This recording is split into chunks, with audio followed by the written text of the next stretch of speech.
UP pollution control board ने प्रदूषण के 10 हॉटस्पॉट नोएडा क्षेत्र में चिन्हित किए हैं और पिछले साल यहां पर 7 हॉटस्पॉट थे। इस बार 3 हॉटस्पॉट क्षेत्र और बढ़े हैं। इसमें सेक्टर 140 से 143, सेक्टर 50 से 51 और एमआईटी विश्वविद्यालय कैंपस को शामिल किया गया है।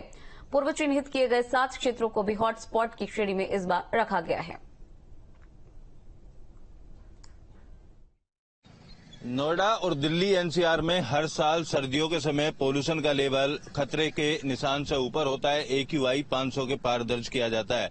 लिहाजा लगातार तमाम जो एजेंसियां हैं वो अपना काम करती हैं और पोल्यूशन ना बढ़े उसको लेकर तमाम तरीके के काम करने का दावा किया जाता है। नोएडा में पिछले साल तक 7 ऐसे हॉटस्पॉट थे जहां पर पोल्यूशन का लेवल सबसे ज्यादा हुआ करता था, लेकिन उनकी संख्या कम होने के बजाय अब संख्या दोबारा से बढ़ गई है। यानी अब 7 की जगह 10 हॉटस्पॉट चिन्हित किए गए जहां पर सबसे ज्यादा पोल्यूशन होता है। तो आप खुद समझ सकते हैं कि पोल्यूशन की रोकथाम करने में नोएडा प्राधिकरण के उठाए गए कदम कितने कामयाब हैं। ऐसे ही एक हॉटस्पॉट पर हम मौजूद हैं, नोएडा का पुस्ता रोड। ये भी हॉटस्पॉट में इस रोड की आप तस्वीर देखिए। पोल्यूशन बढ़ने के पीछे पोल्यूशन नियंत्रण विभाग द्वारा जो सबसे बड़ी वजह बताई गई है वो सड़कों में हुए गड्ढे और धूल की वजह से पोल्यूशन बढ़ने की बात जो है पोल्यूशन डिपार्टमेंट की तरफ से प्रेस नोट में जारी की गई है। और प्रदूषण में हवा के अंदर जो धूल के कण हैं वो मिलने की वजह से सबसे ज्यादा प्रदूषण होता है। आप देख सकते हैं गाड़ियां जो निकलती हैं इस इलाके से किस तरीके से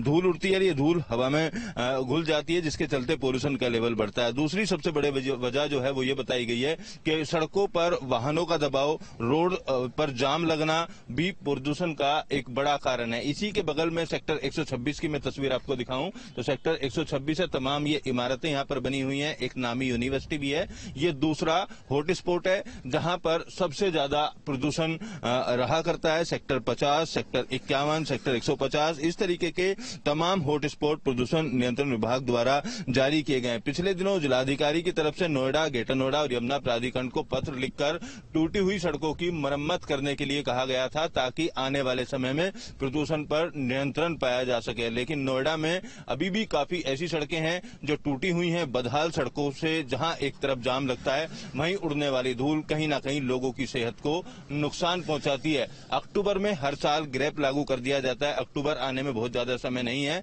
अब देखना होगा कि नोएडा प्राधिकरण द्वारा किस तरीके के कदम उठाए जाते हैं ताकि लोगों की सेहत के साथ खिलवाड़ न हो सके।